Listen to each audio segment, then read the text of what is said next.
안녕하세요. 만나서 반갑습니다. 모든 수학입니다. 오늘 몇 급수 첫 번째 시간입니다. 지난 시간까지 우리 급수 판정법 마무리 지었죠. 네, 급수 판정법을 이용해서 이제 몇 급수에 대한 여러 가지 이론을 얘기를 해보려고 합니다. 자, 일단 몇 급수가 뭔지부터 우리 교재 9장 7절이에요. 네, 펴주시고 우리 정의부터 한번 해보도록 하겠습니다. 자, power series 라고 하는 게 이제 몇 급수가 되는데요. about x는 0 is 시그마 n은 0부터 무한대까지 cnx의 n승,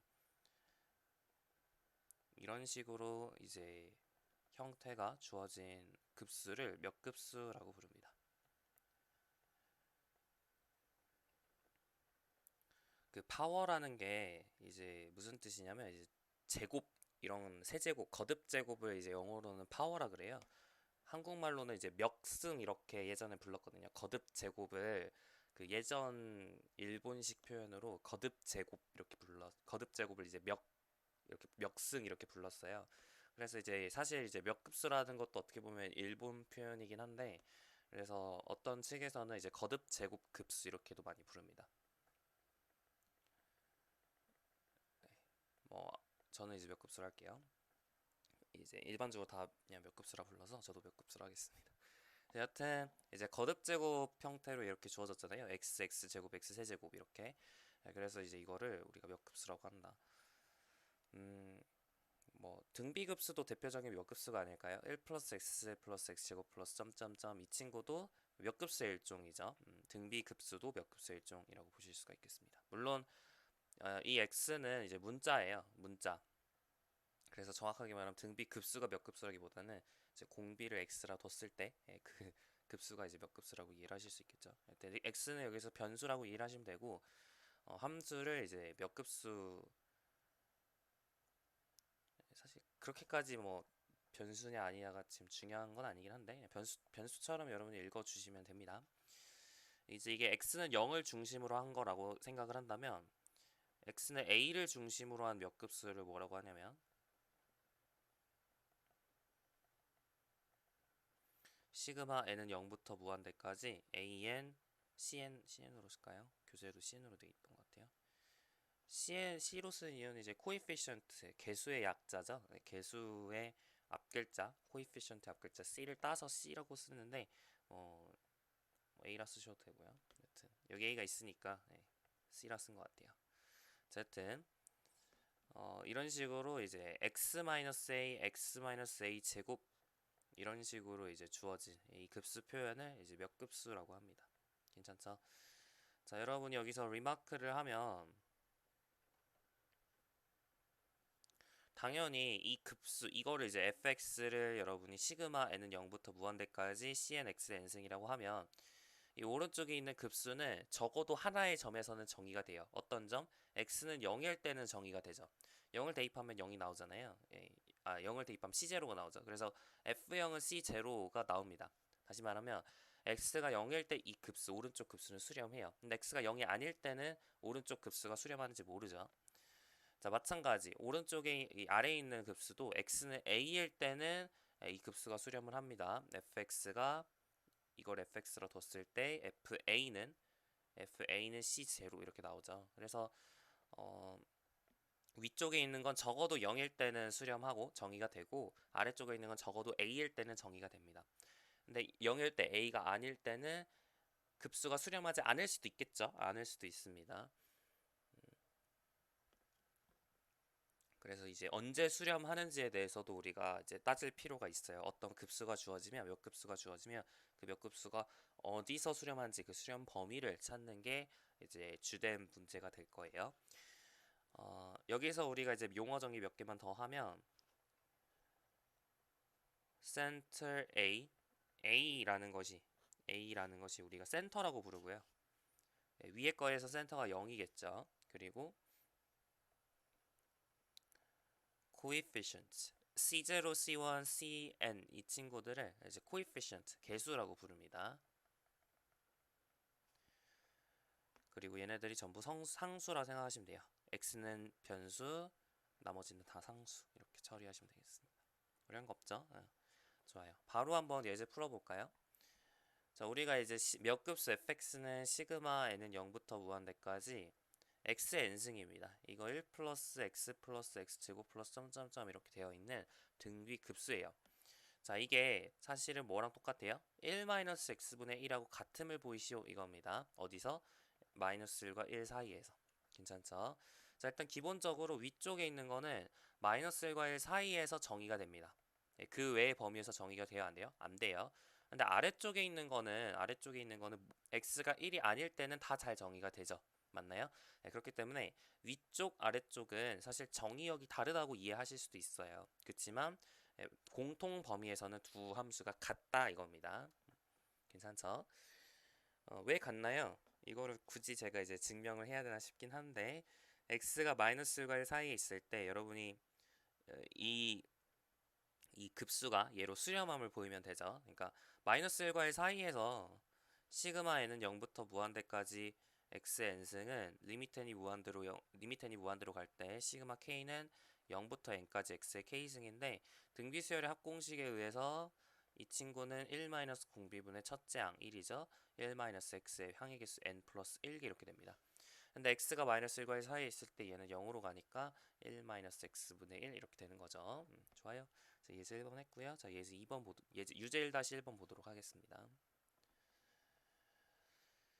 자, 몇 급수 fx는 1-2분의 1 x-2 플러스 4분의 1 x-2의 제곱 플러스 점점점 플러스 마이너스 2분의 1의 n승 x-2의 n승이 수렴하도록 하는 x의 범위를 구하시오 이렇게 되어 있어요. 자, 이것도 잘 보시면 등비 급수예요. 그죠? 이거 등비 급수입니다. 왜요? 이렇게 공비가 마이너스 2분의 1 x-2 마이너스 2분의 1 x-2 이렇게 계속 곱해 나가는 공비가 마이너스 2분의 1 곱하기 x-2인 등비 급수죠. 따라서 이 등비 급수는 언제 수렴한다 그랬냐면 공비의 절대값이 1보다 작은 범위에서 수렴한다 그랬어요. 따라서 2분의 1 x-2의 절대값이 1보다 작아야 되기 때문에 절대값 x-2가 2보다 작은 범위에서 수렴을 한다라는 걸 알 수가 있겠죠. 뭐 굳이 이제 좀 더 풀었으면 x가 0과 4 사이에 있을 때라고 쓰실 수도 있을 것이고 이때 fx는 등비급수 공식 합공식에 의해서 1 마이너스 공비분의 첫째 항 몇이에요? 1이죠. 그래서 2 플러스 x 마이너스 2분의 2가 되어서 x분의 2다 라는 사실을 알 수가 있겠습니다. 괜찮죠? 이렇게 중심이 2인 몇 급수 표현입니다. x분의 2를 중심이 2가 되도록 우리가 몇 급수 형태로 표현했다 이렇게 이해하실 수 있어요. 위에 것도 마찬가지 1-x분의 1이라는 이 함수를 중심이 0이 되도록 몇 급수 표현했다 이렇게 이해하실 수도 있습니다. 사실 우리가 fx에서 gx로 가는 건 쉬운데 지금 gx에서 fx로 가는 건 조금 어려워 보이죠. 1-x분의 1을 보고 1 플러스 x 플러스 x제곱 플러스 점점점 이렇게 가는 그 과정이 사실은 지금은 잘 모르는데 나중에 이제 어떤 함수를 줬을 때 우리가 몇 급수 표현을 찾는다는 거, 그 함수에 대응되는 몇 급수 표현을 찾는다는 게 결국 테일러 급수 표현을 찾는 거나 마찬가지다라는 것을 우리 몇 급수 끝나고 테일러 급수 단원에서 공부를 할 거예요. 일단 이 정도로만 우리 이해하시면 되겠습니다. 어려운 거 없죠? 자, 지금 보시면 이 수렴 범위를 여러분 잘 보세요. 수렴 범위가 어떤 형태로 주어지는지를 잘 보시면 지금 수렴 범위가 이 범위잖아요. 이걸 우리가 중심에 대해서 정의를 해보면 자, 얘를 절대값 x-0이 1보다 작다 이렇게 쓸 수 있고 얘도 절대값 x-2가 2보다 작다 이렇게 쓸 수 있거든요. 다시 말하면 여러분이 중심이 몇 급수 표현의 중심이 c라고 했을 때 여러분 수렴 범위가 어떻게 주어졌냐면 지금 이런 식으로 주어졌거든요. 일반적으로 지금 이게 등비 급수만의 특별한 성질이 아니라 이제 사실 몇 급수의 일반적인 성질이 됩니다. 모든 이제 수렴 범위는 다 이런 식으로 주어져요. 물론 여기 등호가 들어가는 경우도 있고요. 여튼 이거랑 다 비슷하게 이제 생긴다라는 게 바로 theorem 18이 되겠습니다. 되게 중요한 정리예요. 기억 꼭 하셔야 됩니다. Convergence theorem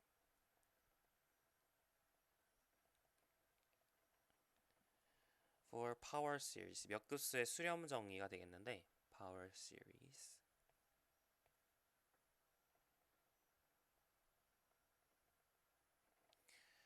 자, 해볼게요. 두 가지 명제로 구성되어 있습니다. 만약에 시그마 ANX의 n승이 converge예요. 0이 아닌 그곳에서 컨버지 한다면 그러면은 then 시그마 AN X의 n승은 converges absolutely for all 절대값 x가 절대값 c보다 작은 범위 내에서 수렴을 절대 수렴하게 되고요. 자, 두 번째 시그마 AN X의 n승이 diverges 발산합니다. 그러면은 그거보다 큰 범위에서는 발산해요. x는 d라고 이렇게 되겠네. d. 근데 사실은 0일 때는 무조건 수렴하기 때문에 0이 아니라는 건 사실 당연하고요. 0일 땐 수렴하잖아요. 0 대입하면 a 제로로 수렴하잖아요. 그죠? 네, 그러니까 당연히 d는 0이 아니에요. 자, 시그마 AN XN승은 그거보다 큰 범위에서는 발산합니다. diverges for all 절대값 x가 절대값 d보다 큰 범위. 그러니까 예를 들어서 만약에 시그마 AN X의 n승이라는 친구가 시그마 AN X n승이라는 친구가 x는 2에서 만약에 수렴을 했다라고 한다면 절대값이 2보다 작은 마이너스 2와 이 범위 이 사이 범위 내에서 수렴한다 이 뜻이에요.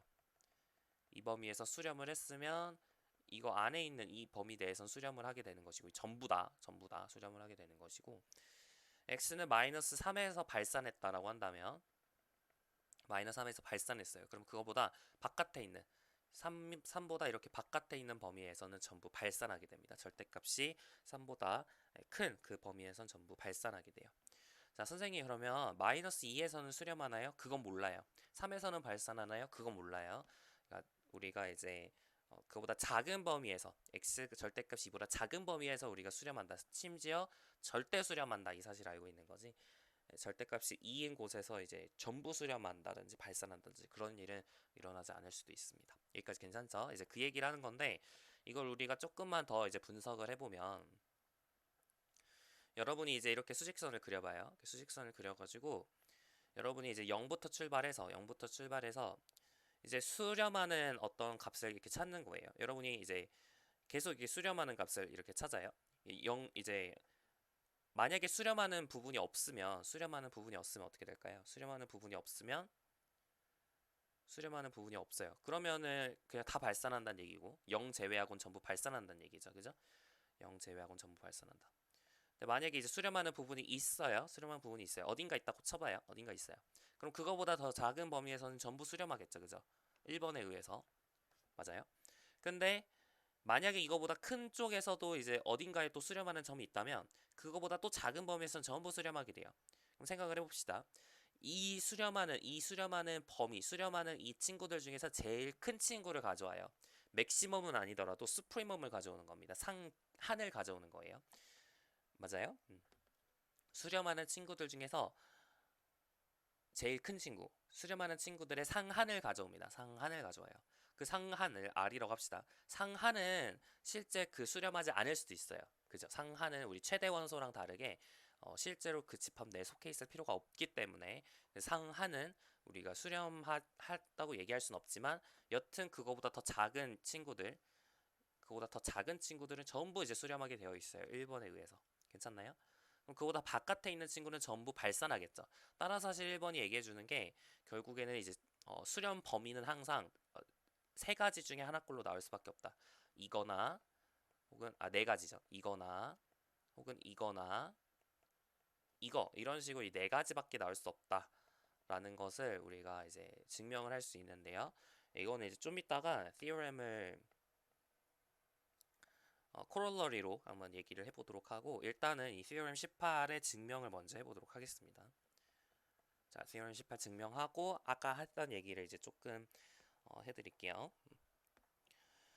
사실 증명은 되게 쉬워요. 그냥 비교 판정법을 쓰시면 이제 끝나는 건데 해볼게요. 자, suppose that 1번부터 해보는 거죠. 네, 시그마 AN XN승이 converges at C. C는 0이 아니라 그랬습니다. 그러면 for 절대값 X가 절대값 C보다 작은 범위에서는 절대값 ANX의 N승이란 이 친구가 절대값 C분의 X의 N승 이거보다 더 작거나 죄송해요. 다시 그거 하기 전에 자 시그마가 이제 수렴한다고 얘기를 했기 때문에 일반항은 0으로 가죠. 그럼 then 리미트 n이 무한대로 갈 때 자, a n, c의 n승이 0으로 가면 절대값 취한 것도 0으로 가야 됩니다. 그래서 절대값 a n, c의 n승이 0이에요. So, there exists 자연수 n이 있어서 such that 절대값 a의 n의 c의 n승을 내가 1보다 작거나 같게 만들 수 있죠. n이 충분히 크면. 괜찮나요? 좋아요. Now for 절대값 x가 절대값 c보다 작으면 절대값 an x의 n승이라는 이 친구가 자 절대값 이게 어떻게 쓸 수 있죠? 절대값 an c의 n승에 c의 n승분의 x의 n승 이렇게 쓸 수 있죠. 얘가 지금 1보다 작거나 같으니까 이게 절대값 c의 n승분의 x의 n승보다 작거나 같습니다. 여기까지 어려운 거 없죠? 자 그러면 자 지금 절대값 x가 절대값 c보다 작으니까 이 친구는 밑 공비가 1보다 작은 등비 수열이죠. 그죠? 절대값 c분의 x의 n승이니까 밑이 1보다 0과 1 사이에 있는 그죠? 절대값 c분의 x가 0 이상 1 미만이니까 공비의 절대값 c보다 작은 등비 수열이란 말이에요. 따라서 since 시그마 절대값 c분의 x의 n승 이게 수렴을 하기 때문에 시그마 절대값 an x의 n승도 수렴을 하게 됩니다. 절대 수렴하는 거죠. 시그마 an x의 n승의 절대값 취한 게 수렴하는 거니까 절대 수렴합니다. 어려운 거 없죠. 그냥 이게 뭐야? 그 비교 판정법이 그냥 끝이에요. 자, 다이버전스도 되게 비슷하게 보이실 수 있습니다. 사실 별로 어려울 거 하나도 없는데 자, 만약에 우리가 다이버전 한다고 얘기를 하면 어떤 거예요? 여러분이 이제 일단은 사실 2번은 대우명제를 증명하는 게 조금 더 쉬울 것 같아요. 2번을 그냥 x는 뒤에서 다이버지 한다라고 해가지고 이렇게 뭐 얻을 수 있는 조건이 없기 때문에 대우명제를 생각을 해봅시다. Suppose that 시그마 an x의 n승이 converges for some 절대값 x가 절대값 d보다 큰 범위에 있는 이런 x 중에서 하나를 가져와서 수렴했다고 칩시다. 그러니까 이 모든 예에 대해서 발산한다는 건 모든 예에 대해서 발산한다의 부정은 이거의 반대말은 뭐예요? 그죠? 어떤 x에 대해서는 수렴한다 이거잖아요. 그래서 그 대우명제를 생각을 한 겁니다. 자, 그래서 얘가 이제 부정명제를 생각을 해서 이게 만약에 성립을 했으면 그럼 1번 명제에 의해서 그거보다 절대값이 작은 친구 x가 x의 절대값보다 d의 절대값이 더 작기 때문에 1번 명제에 의해서 그죠? 1번 명제에 의해서 우리가 시그마 an d의 n승도 컨버지 해야 돼요. 그럼 모순이죠. 그러니까 사실 대우명제를 보인 거죠. 대우명제를 보인 겁니다. 그러니까 사실 2번 명제가 1번 명제의 대우명제라고 생각하실 수도 있어요.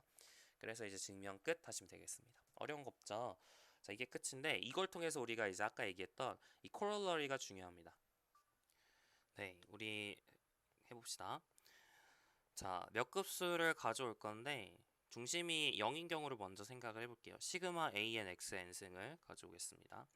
There exists. 근데 이때 이제 뭐가 존재하냐면 r이라는 값이 존재하는데 이게 0과 무한대도 가능을 합니다. 이렇게 닫힌 괄호로 이렇게 대괄호라 하나요? 대괄호를 이렇게 쓰면 포함을 한다는 뜻이잖아요. 그래서 r은 이제 무한대도 됩니다. Such that 시그마 an x의 n승이 converges absolutely for 절대값 x가 r보다 작을 때. 그러니까 r과 마이너스 r부터 r까지 그 내부에서는 딱 수렴하고 여기서는 딱 수렴하고 그 바깥 범위에서는 이제 발산하는. 그래서 시그마 an x의 n승 n diverges for 절대값 x가 절대값보다 클 때, r보다 클 때, r은 0 이상이니까.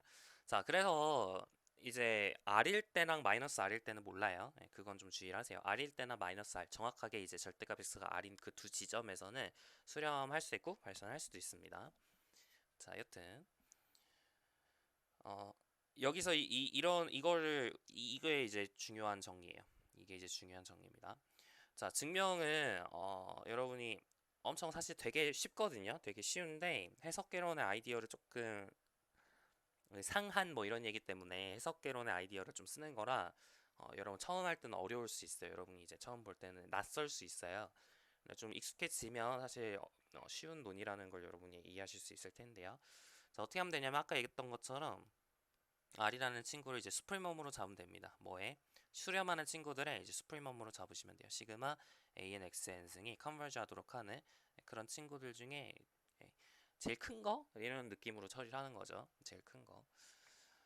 물론 맥시멈, 최대라는 말이랑 사실 다른 말입니다. 상한이라는 거는 집합에 대해서 우리 상한이라는 것은 그 집합의 모든 원소보다 크거나 같은 친구를 상계라고 했을 때 상계 중에서 제일 작은 거를 상한이라 부른다. 수열에서랑 똑같이 정의가 된다고 얘기를 했었죠, 그때.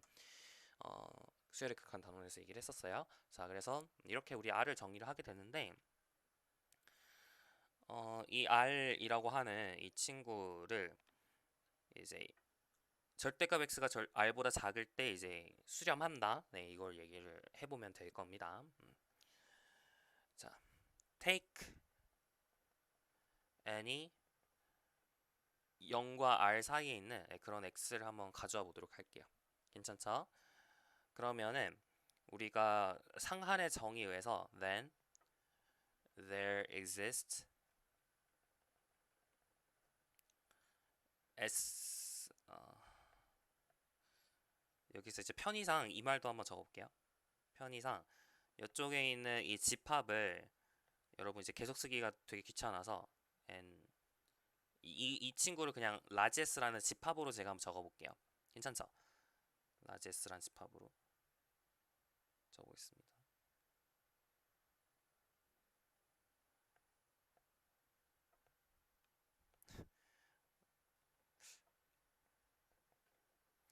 되게 지금 비율적으로 이렇게 적고 있는 것 같은데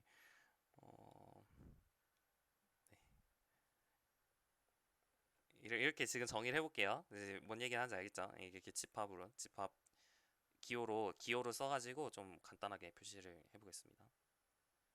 되게 지금 비효율적으로 이렇게 옮기고 있는 것 같죠? 네, 여튼 지금 제가 하고 싶은 말은 이거였어요.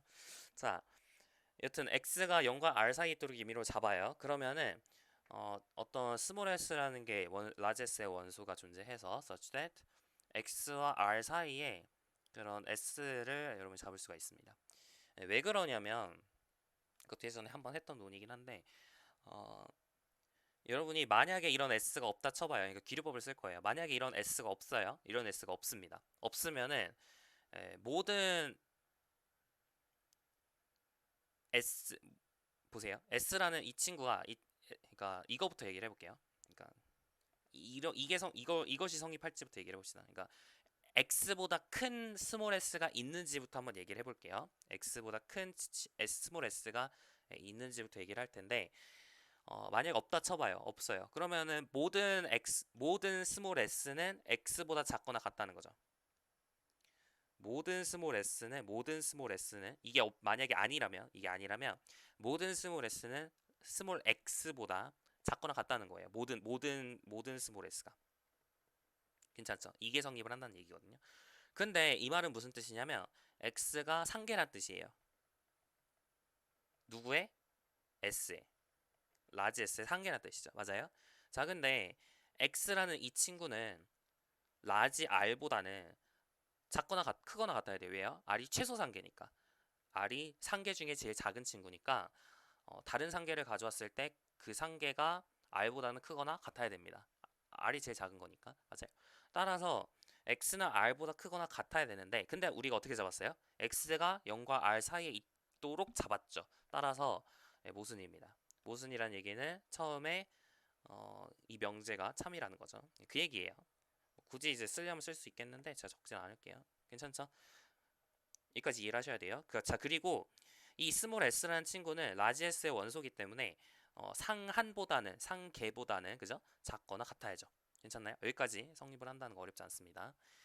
자, 그러면 생각을 해봅시다. 자, 스몰 s에서 우리 수렴한다고 얘기를 했기 때문에 hence라 쓰지 말고 여러분 이 theorem 18에 의해서 theorem 18에서 뭐라 그랬어요? 0이 아닌 지점에서 수렴하며 그거보다 절대값이 작은 범위에선 전부 수렴한다 그랬죠. 그래서 by theorem 18에 의해서 시그마 an x의 n승은 converges for all 절대값. 여기서 이제 x라는 문자가 좀 겹치니까 좀 싫네요. 네, 그냥 바꿉시다. 여러분 이제 어떤 상수를 택하면 되는 거니까 b로 이렇게 택했다 칠게요. b로 이렇게 택했어요.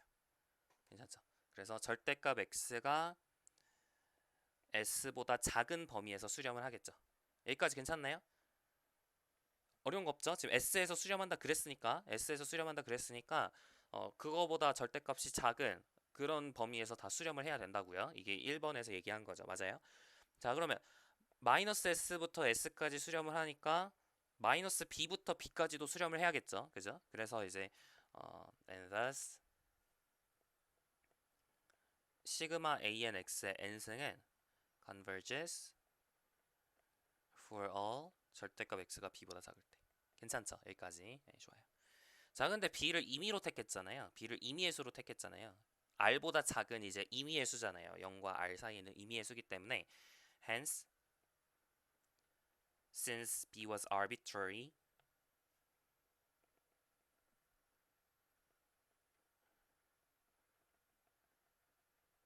number less arbitrary positive number less than R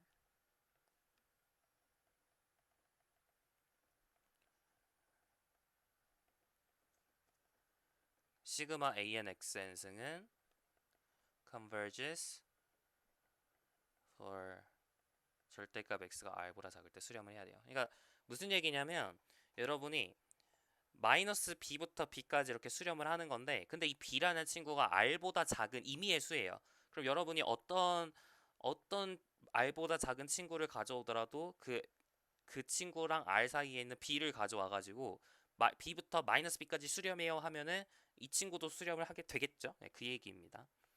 그래서 B가 이제 임의의 R보다 작은 실수이기 때문에 절대값 X가 R보다 작은 모든 범위에서 시그마 EN XN승이 수렴하게 됩니다. 이런 식으로 이제 증명을 할 수 있고요.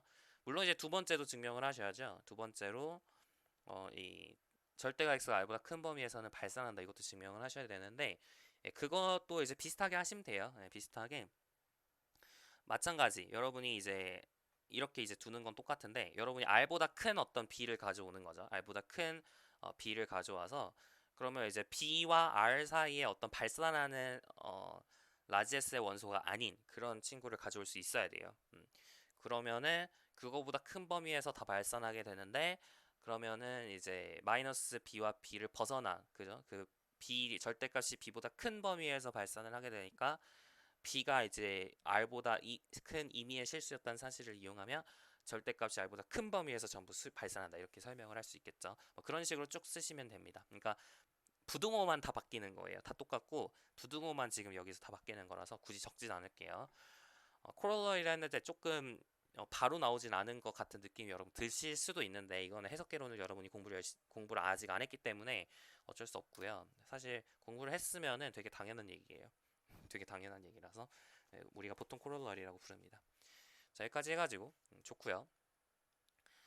여러분이 이거는 중심이 0인 버전이잖아요. 중심이 0인 버전인데 중심이 A인 버전도 똑같습니다. 여러분이 중심이 이제 A, 여기선 C라고 할까요? 중심이 이렇게 C인 버전에 대해서도 똑같이 논의를 전개할 수 있어요. 중심이 C인 범위에서도 똑같이 할 수 있죠. 그냥 X 대신 X-1을 넣고 그냥 똑같이 쓰시면 됩니다. 다 똑같아요. 그냥, 예, 그냥 똑같아요. X 대신 X-1을 넣고 똑같이 논의를 전개하시면 돼요. 그래서 이제 조금 주의하셔야 되는 건 그때는 이제 R을 이제 수프리마 매스 빼기 C라고 써야 된다네. 그것만 조금 주의하시면 되는데 여튼 논의는 똑같아요. 그래서 우리가 이제 조금 다른 버전의 코롤러리를 이제 조금 더 일반화된 코롤러리는 다음과 같습니다. For a power series 시그마 AN X-C의 n승이라는 이제 파워 시리즈가 있다고 할게요. 그러면은 R이라는 값이 존재해서 such that 시그마 AN X의 n승 converges absolutely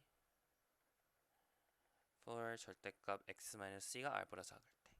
그리고 and diverges for 절대값 x-c가 r보다 작을 때.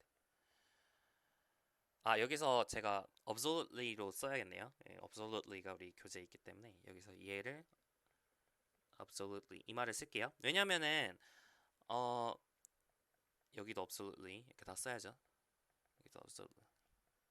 왜냐면은 S에서 수렴을 했으면 그보다 작은 범위에선 전부 절대 수렴한다 이렇게 얘기를 했기 때문에 absolutely converges 이렇게 쓸 수 있습니다. 어쨌든 이게 성립을 하고요. 여기서 우리가 이제 얘기하고 싶은 건 뭐냐면 여기서 R이라는 이 친구가 이름이 있어요. R이라는 친구가 이름이 있습니다. Here 위에서도 마찬가지죠. R이라는 친구가 이름이 있는데 뭐라고 하냐면 수렴 반경 이렇게 부릅니다. Radius of convergence. 왜냐면은 어떤 뭔가 범위자 그 뭐라고 할까? 약간 반지름 느낌이 들죠. 사실 radius라는 이름이 이제 radius가 반지름이라는 뜻이에요. 반경 이렇게도 부르잖아요.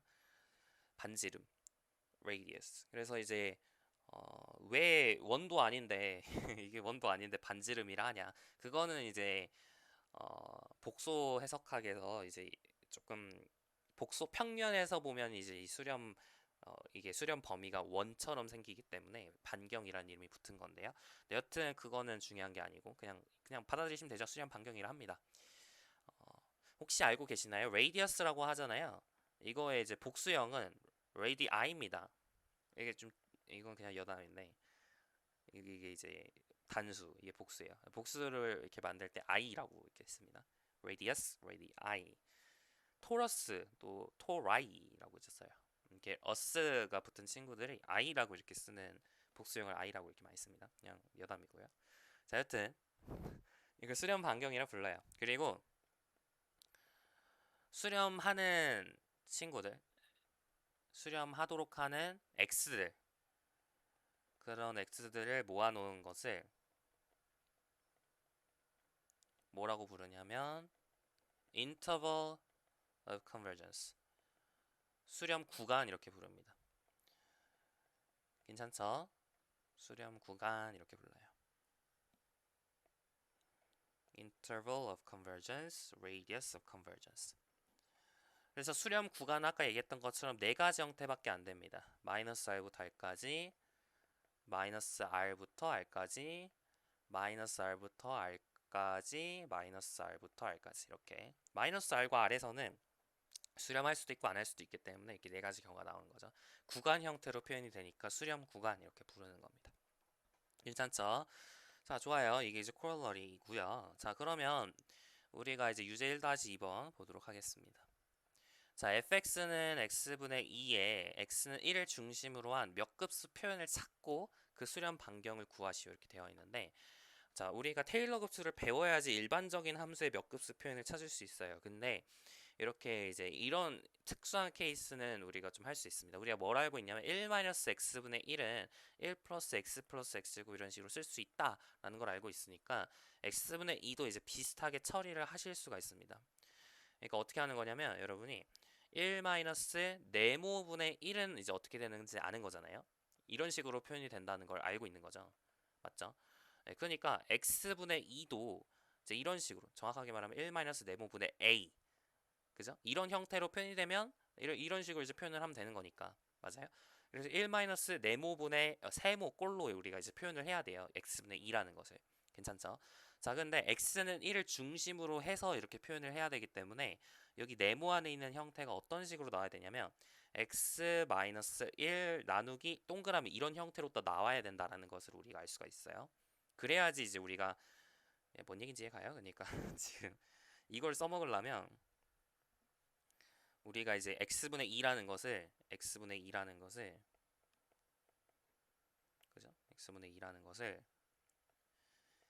1 네모분의 세모 이렇게 고쳐가지고 세모 플러스 세모 네모 플러스 세모 네모 제곱 이런 식으로 이제 고쳐야 될 텐데, 그죠?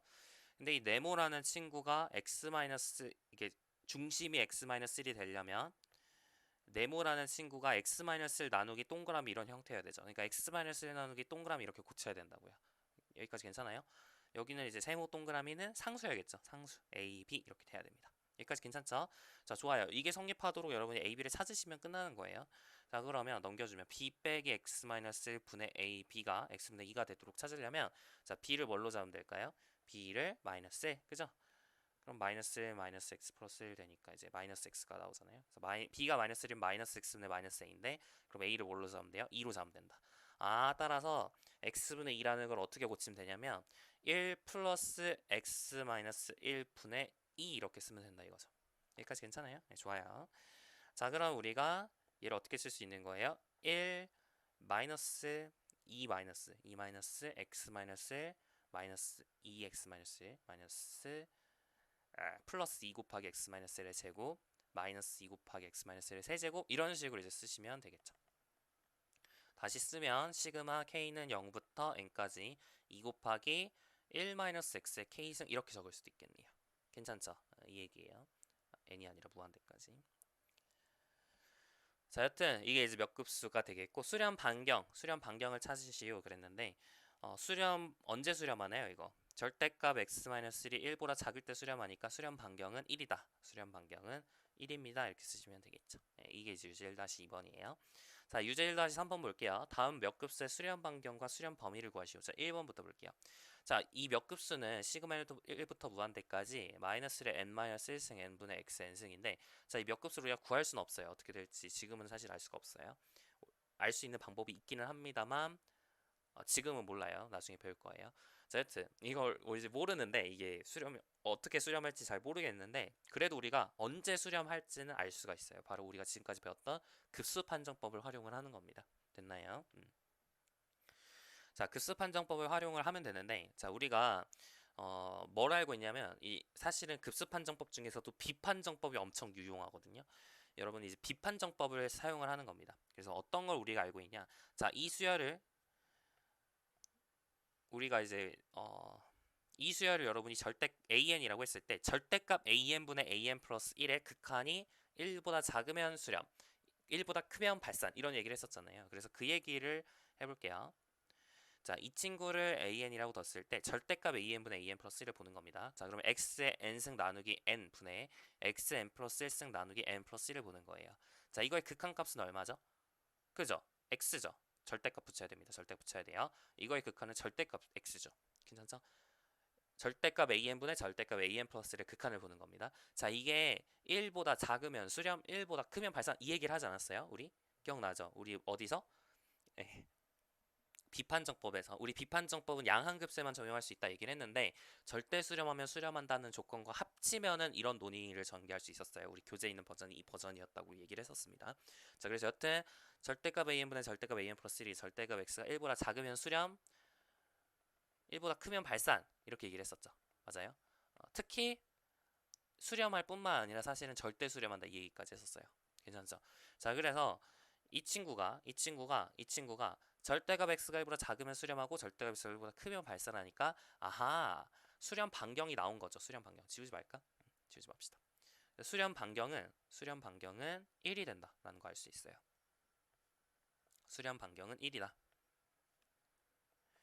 자, 그럼 수렴 구간은 어떻게 되냐? 마이너스 1부터 1까지 이렇게 생길 텐데 마이너스 1이 들어가는지 1이 들어가는지는 계산을 해봐야 알아요. 그거는 모르는 겁니다. 마이너스 1일 때 수렴할 수도 있고요.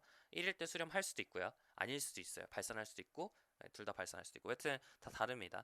그래서 마이너스 1을 넣으셔서 실제로 수렴하는지 확인을 하셔야 돼요. 수렴 범위, 수렴 구간을 찾으려면 자, 시그마 n부터 무한대까지 마이너스를 넣어보세요. 그럼 마이너스 1의 n-1승 곱하기 n분의 마이너스 1의 n승 이렇게 되니까 이제 시그마 n부터 무한대까지 n분의 마이너스 1이란 말이야. 이거 조화급수잖아요. 조화급수 발산한다 그랬죠. 이게 음의 무한대로 발산합니다. 그래서 마이너스 1은 포함하면 안 돼요. 맞죠? 1은 포함이 될까요? 자, 시그마 n은 1부터 무한대까지 마이너스 n-1승 n분의 1은 우리가 이제 교대 조화급수죠. 교대 조화급수. 이거 수렴한다고 얘기했었습니다. 교대 급수 판정법에 의해서 교대 조화급수는 수렴해요. 따라서 1은 우리 수렴합니다. 1에서는 수렴해요. 그래서 수렴 구간은 마이너스 1보다 크고 1보다 작거나 같은 범위 이게 바로 수렴 구간이 되겠습니다. 괜찮죠? 네, 좋아요. 자, 두 번째 문제 볼게요. 시그마 1부터 무한대까지 마이너스 1의 n-1승 2n-1분의 x의 2n-1승 자, 이거의 수렴 반경과 수렴 범위를 구하시오. 비판정법을 사용을 하면 됩니다. a를 am이라고 놓았을 때 절대값 am분의 an 플러스 1을 보자고요. 그럼 절대값 x의 2n-1승 나누기 2n-1 분의 절대값 x의 2n 플러스 1, 그죠?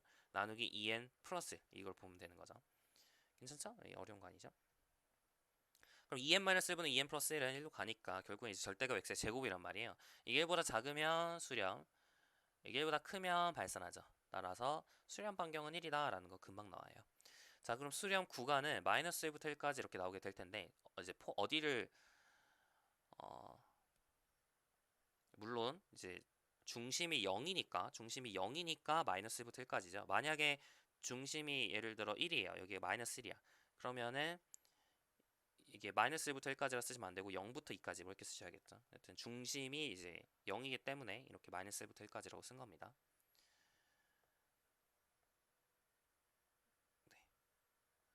네. 이게 지금 이렇게 됐었죠. 자, 좋아요. 자, 그러면 이제 마이너스 1과 1에서 이 등호 이게 수렴을 하는지 마이너스 1과 1에서 수렴을 하는지 발산을 하는지 확인을 해봅시다. 마이너스 1 넣어보시면 시그마 1부터 무한대까지 마이너스 1에 n-1승 마이너스 1 넣어보시면 이게 마이너스 1이죠. 1을 넣어도 마이너스 1이에요 사실, 그죠? 그래서 이런 식으로 생긴 거기 때문에 마이너스 1과 1 모두에서 사실 이런 식으로 생기게 됩니다. 마이너스 1에 n승 나누기 2n-1. 그래서 여튼 얘는 뭐예요? 교대조화급수 형태죠. 실제로 교대급수 판정법을 쓰시면 돼요. 2n-1분의 1이라는 이 친구가 감소함수고 감소수열이고 그리고 0으로 가기 때문에 교대급수 판정법에 의해서 수렴합니다. 모든 그죠? 예, 수렴을 하게 되고 따라서 마이너스 1에서도 수렴하고 1에서도 수렴하죠. 그래서 이 경우 아까랑 다르게 이 경우는 둘 다 이제 수렴을 하게 됩니다. 양 끝점 모두에서 수렴을 하게 되는 경우라고 생각을 할 수가 있게 되겠고요. 자, 3번 봅시다. 시그마는 0부터 무한대까지 n 팩토리얼분의 xn승 이것도 볼게요. 자, 리미트 n이 무한대로 갈 때 절대값 x의 n승 나누기 n 팩토리얼 분의 절대값 x의 n 플러스 1승 나누기 n 플러스 1 팩토리얼을 보면 된다 이건데, 자, 이거 정리를 해보면 리미트 n이 무한대로 갈 때 절대값 x 나누기 절대값 n 플러스 1이에요. 그러니까 n 플러스 1이죠. 그죠? 이렇게 돼요. 자, 근데 생각을 해보면 x는 고정된 상수란 말이에요. x는 고정된 상수인데 n만 커지는 거죠. x가 왜 고정된 상수일까요? 우리가 어느 x에 대해서 수렴하는지 발산하는지를 판정을 하는 거니까 여러분 x를 딱 찝고 예를 들어 2라고 찝고 그 2에 대해서 수렴하는지 발산하는지 그걸 보는 거예요 지금. 그러니까 x를 여러분 상수처럼 생각을 하셔야 됩니다. x는 n에 따라 의존하는 게 아니죠. x는 그냥 여러분 딱 짚고 x는 2, 뭐 이런 식으로 짚고 그 2에 대해서 수렴하는지 발산하는지 그걸 보는 거예요. 2를 이렇게 딱 집어넣었을 때 수렴하는지 발산하는지, 수렴하면 2에서 수렴하는 거고 발산하면 2에서 발산하는 거고 그 얘기를 하는 거잖아요. 그래서 이제 어떤 x에 대해서 수렴할지를 이제 보는 거기 때문에 x는 상수 취급하시면 됩니다. 얘는 0이죠. 절대값 x는 상수고 그러니까 무한대분의 상수꼴이니까 0으로 수렴해요. 그러니까 항상 1보다 작거든요. 그래서 얘는 어떻다고요? 수렴한다. 수렴한다는 걸 알 수 있죠. 괜찮죠? 항상 수렴한다고요. 모든 x에 대해서 수렴하기 때문에 수렴 반경은 이때 무한대라고 적으셔야 되고요. 수렴 범위는 음의 무한대부터 무한대까지 이렇게 쓰시면 됩니다. 괜찮나요? 네, 수렴 반경은 무한대, 실수 전체에서 수렴한다. 이렇게 쓰시면 되겠어요. 네, 4번 볼게요. 시그마 n 팩토리얼 분의 n 팩토리얼 x n승 이것도 한번 해보죠. 자, 얘는 어떨까요? 리미트 n이 무한대로 갈 때 n 팩토리얼 x의 n승의 절대값분의 n 플러스 1 팩토리얼 xn 플러스 1승 이걸 보면 되는 건데, 얘는 리미트 n이 무한대로 갈 때 n 플러스 1 곱하기 절대값 x잖아요. 절대값 x는 특정한 상수거든요. x가 0일 때는 0으로 수렴하겠지만 x가 0이 아니라면 무한대로 가죠. 무한대로 가요. 따라서 x가 0일 때는 1보다 작으니까 수렴하겠지만 x가 0보다 클 때는 발산합니다. 그러니까 1보다 크니까 이 급수가 발산한다고요. 괜찮나요? 따라서 수렴 반경은 0이고요. 수렴 범위는 그냥 0이에요. 수렴 구간은 0이에요. 그냥 0에서만 수렴을 합니다. 이해 가시죠? 네, 그 얘기를 할 수 있고요. 자, 5번째 문제. 시그마는 0부터 무한대까지 루트 n 플러스 3분의 마이너스 1의 n제곱 xn 플러스 1제곱 해봅시다. 자, 리미트 n이 무한대로 갈 때 an분의 절대값 an분의 an 플러스 1하면 된다 그랬어요. 자, 그러니까 xn 플러스 1승 나누기 루트 n 플러스 3분의 이거의 절대값 분의 절대값 xn 플러스 2승 나누기 루트 n 플러스 1 플러스 3 이걸 해주면 되겠죠. 조금만 더 정리를 해볼까요? 자, 리미트 n이 무한대로 갈 때 절대값 x 루트 n 플러스 3 나누기 루트 n 플러스 1 플러스 3이 되겠죠. n이 무한대로 가면 이거 1로 가잖아요. 따라서 절대값 x로 수렴하기 때문에 1보다 작으면 수렴, 1보다 크면 발산. 따라서 수렴 반경은 1이고 수렴 범위는 이제 마이너스 1부터 1까지 이렇게 될 텐데 양 끝점이 어떻게 되는지는 체크를 하셔야겠죠. 여러분 여기다 마이너스를 넣으면 시그마는 0부터 무한대까지 마이너스를 넣으면 루트 n 플러스 3분의 마이너스 1이기 때문에 이거는 이제 발산하죠. P급수 판정법에 의해서 우리 마이너스 1이 이제 얘가 수렴한다는 거랑 이게 수렴한다는 거랑 동치인데 루트 n 플러스 3분의 1이 수렴한다는 거랑 동치인데 우리가 이 친구는 루트 n분의 1이랑 되게 비슷한 친구잖아요. 그래서 극한 비교 판정법에 의해서 이 친구랑 이 친구도 수렴 발산을 동시에 합니다. 자, 근데 이 친구는 P급수 판정법에 의해서 발산하죠. 2분의 1보다 작으니까 발산한단 말이에요. 따라서 마이너스 1일 때는 수렴하지 않습니다. 발산하고요. 1을 넣어주시면 시그마는 0부터 무한대까지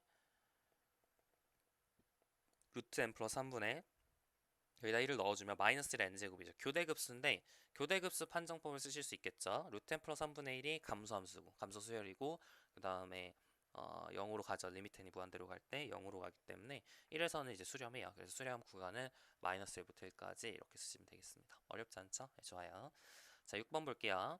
시그마 n은 2부터 무한대까지 n, ln, n의 제곱분의 xn승 이렇게 되어 있습니다. 자, 리미트 n이 무한대로 갈 때 절대값의 2n분의 2n 플러스 1 x 절대값 x의 n제곱 n, ln, n의 제곱분의 절대값 x의 n 플러스 1제곱 n 플러스 1 ln n 플러스 1의 제곱 이걸 보시면 된다 그랬죠. 계속 비슷한 얘기 하고 있어서 조금 지루하네요. 자, 절대값 x 이렇게 쓰시고 n, ln, n의 제곱 쓰시고 여기다가 n 플러스 1에 n은 n 플러스 1의 제곱 쓰시면 되겠죠. 자, 이거 이제 극한을 보는 건데 얘는 1로 간다는 거 알겠고요. 얘도 이제 1로 가지 않나요? ln n 플러스 1분의 ln n도 1로 가요. 그래서 제곱 취한 것도 1로 갑니다. 그래서 절대값 x로 수렴하죠. 리미트 x가 무한대로 갈 때 ln n분의 ln n 플러스 1의 극한을 보려면 ln x 나누기 ln x 플러스 1의 극한을 보면 되죠. 그렇지 않나요? 이게 수열의 극한을 함수의 극한으로 계산할 수 있다 그랬으니까. 그죠? 그러면 이제 어떻게 할 수 있죠, 얘를? 그 로피탈 정리 쓸 수 있죠. x분의 1 나누기 x 플러스 1분의 1 이렇게 쓸 수 있고 로피탈 정리에서 1로 수렴합니다. 따라서 얘도 1로 가고 얘도 1로 가요. 절대 x로 간다는 거 확인할 수 있겠고요. 따라서 1보다 작으면 수렴하고 1보다 크면 발산합니다. 맞죠? 그래서 수렴 반경은 1이 되겠고 수렴 반경이 2인 예제도 하나 가져올 걸 그랬네. 조금 계속 수렴 반경이 1이라서 좀 그렇네요. 자, 여튼 이렇게 수렴 반경이 1이고 수렴 범위는 마이너스 1부터 1까지 이렇게 체크가 될 텐데 이때 수렴 범위는 이제 마이너스 1에서 양 끝점에서 수렴하는지 발산하는지 판단을 하셔야겠죠. 자, 마이너스 1을 여러분이 넣어주시면 시그마 n은 2부터 무한대까지 n, ln, n의 제곱분의 마이너스 1의 n승이니까 교대급수 판정법에 의해서 수렴합니다. 사실 1일 때 수렴을 해요. 그래서 절대 수렴하면 수렴한다 이 조건을 쓰셔도 되는데 이게 왜 수렴할까요? 우리 예전에 시그마 왜 또 안 써져? 시그마 n, ln, n의 p승분의 1이 언제 수렴한지 얘기했었거든요. p가보다 클 때 수렴, p가보다 작거나 같을 때 발산 이 얘기를 했었어요. 그래서 이거 이제 수렴하게 되는데 그러니까 절대 수렴하니까 수렴하죠. 그때 증명 어떻게 했었냐면 적분 판정법을 가지고 했었습니다. 네, 기억하셔야 돼요. 이걸 외우지 않으셨다면 적분 판정법을 이용해서 하시면 되죠. 인테그랄 x ln x의 p승분의 1 dx가 수렴하는지 판단을 하시면 돼요. 제곱분의 그지? 이게 수렴하는지 판단을 하시면 되는데 2부터 무한대까지. 자, 근데 x분의 1을 ln x를 t라고 치환을 하면 x분의 1 dx가 dt가 되니까 ln 2부터 무한대까지 t의 제곱분의 1 dt란 말이에요. 이게 마이너스 t분의 1에 무한대 대입한 것에서 ln 2 대입한 거 빼는 거니까 0 마이너스 ln 2분의 1 이렇게 돼서 ln 2분의 1로 수렴한다는 거 알 수 있습니다. 따라서 이상적분이 수렴하기 때문에 이 급수도 수렴한다. 이게 적분 판정법이죠. 좋아요. 자, 해가지고 유제 1-3번까지 마무리를 지었습니다. 자, 이제 유제 1-4번 볼게요. 자, 다음 몇 급수의 수렴 반경을 찾으시오. 조금 더 복잡하게 주어졌습니다. 시그마 n은 1부터 무한대까지 n 플러스 1분의 n의 제곱의 x의 n승 이렇게 되어 있는데 자, 잘 보세요. 지금 이거 같은 경우에는 an분의 an 플러스를 구하기 어려워 보이지 않나요? 이건 좀 느낌을 가지셔야 돼요. 그죠? 여러분이 an분의 an 플러스 1이라는 극한을 구하기가 어려워 보여요. 리미트 n이 무한대로 갈 때. 이걸 AN이라 해서 AN분의 AN 플러스 1이 좀 어렵게 생겼잖아요. 근판정법을 이용하는 게 깔끔해요. 그래서 근판정법을 이용을 하겠습니다. 리미트 n이 무한대로 갈 때 여러분이 n 제곱근을 계산해서 1보다 작으면 수렴하고 1보다 크면 발산한다. 그게 근판정법이잖아요. n 제곱근 절대값 n 플러스 1분의 n의 제곱 x n승 이걸 계산을 해주면 되는 겁니다. 이건 훨씬 하기가 쉽죠. n 제곱근 취하기가 쉽잖아요. 네. n 제곱근 취해주시면 n 플러스 1분의 n의 n승의 절대값 x가 된다라는 사실을 알 수가 있고, 이거 어디로 수렴해요? 이거 1의 무한대승이니까 자연상수 2랑 관련이 있죠. 이거 2분의 1로 수렴합니다, 여러분. 2분의 1로 수렴을 하고 2분의 1로 수렴을 하고, 따라서 2분의 절대값 x로 수렴을 하고요. 이게 1보다 작으면 수렴, 1보다 크면 발산, 이렇게 우리가 알 수가 있겠죠. 따라서 절대값 x가 2보다 작으면 수렴하고 2보다 크면 발산을 하는 거니까 수렴 반경은 뭐가 돼요? 2다 라는 사실을 알 수가 있겠죠. 수렴 반경은 2. 그래서 수렴 범위는 마이너스 2부터 2까지 이렇게 주어집니다. 괜찮나요? 자, 그러면 2일 때 수렴하는지 마이너스 2일 때 수렴하는지 이것도 이제 원래는 해야 되긴 하겠지만 지금 물어보는 게 수렴 반경밖에 없어요. 그래서 그냥 R은 2 하고 끝내시면 됩니다. 마이너스 2일 때 수렴하나요? 이런 질문은 좀 어려워요. 2일 때 수렴하나요? 이런 질문은 사실 좀 어렵습니다. 금방금방 나오지 않아요. 그래서 그냥 패스. 지금 수준에서 하기에는 좀 그래가지고 패스합니다. 우리가 하지 않고요. 그냥 패스하시면 돼요. 자, 2번도 마찬가지 해볼게요. 자, 시그마 n부터 무한대까지 2 곱하기 5 곱하기 8 곱하기 점점점 곱하기 3n-1 분의 2 곱하기 4 곱하기 6 곱하기 점점점 곱하기 2n 이렇게 되어 있죠. 이거의 제곱의 xn승. 근판정법을 한 얘기는 아니고 이건 비판정법 쓰면 되겠죠. 자, 리미트 n이 무한으로 갈 때 절대값 an분의 an 플러스 1을 보시면 됩니다. 자, 이거의 절대값 an 하시면 2 곱하기 4 곱하기 점점점 곱하기 2n에 나누기 2 곱하기 5 곱하기 8 곱하기 점점점 곱하기 3n-1 그죠? 이거의 제곱의 x의 n승 분의 절대값 취해야죠. 여기만 절대값 취하시면 되겠죠. 나머지 다 양수니까. 마찬가지 2 곱하기 5 곱하기 점점점 곱하기 3n 플러스 2까지 가겠죠. n 플러스 1을 대입하면 2 곱하기 4 곱하기 점점점 곱하기 2n 플러스 2까지 가겠죠. 이거의 제곱의 절대값 x n 플러스 1 이렇게 나옵니다. 어려운 거 없죠. 자, 그러면 없어질 게 다 없어지죠. 이렇게 앞부분이 싹 다 사라져요. 그래서 남는 거는 리미트 n이 무한대로 갈 때 3n 플러스 2의 제곱분의 2n 플러스 2의 제곱에 절대값 x의 절대값 x가 나오고, 따라서 9분의 4 절대값 x로 수렴합니다. 이게 1보다 작으면 수렴, 1보다 크면 발산. 따라서 절대값 x가 4분의 9보다 작으면 수렴, 4분의 9보다 크면 발산 이렇게 되는 거라서 수렴 반경은 4분의 9 체크하시면 되겠습니다. 괜찮죠? 이렇게 우리 몇 급수의 수렴 반경까지 모두 찾아봤습니다. 네, 어때요? 우리 지금까지 한 얘기가 사실 급수 판정법에서 했던 거랑 뭐 크게 다르지 않죠. 쉽게 할 수 있을 것 같고요. 이제 우리 넘어가서 몇 급수의 이제 계산에 대해서 살펴보면 우리 몇 급수 내용은 모두 마무리가 됩니다. 다음 시간에 하죠. 네, 다음 시간에 우리 몇 급수를 더하고 빼고 곱하고 나누고까지 해볼 거고요. 미분 적분은 아직 못해요. 그건 좀 어려워요. 다음 시간에 여튼 계속 이어서 진행을 해보도록 하겠습니다. 덧셈, 뺄셈, 곱셈, 나눗셈에 대해서 이야기를 해보도록 할게요. 수고하셨고 다음 시간 이어서 하겠습니다.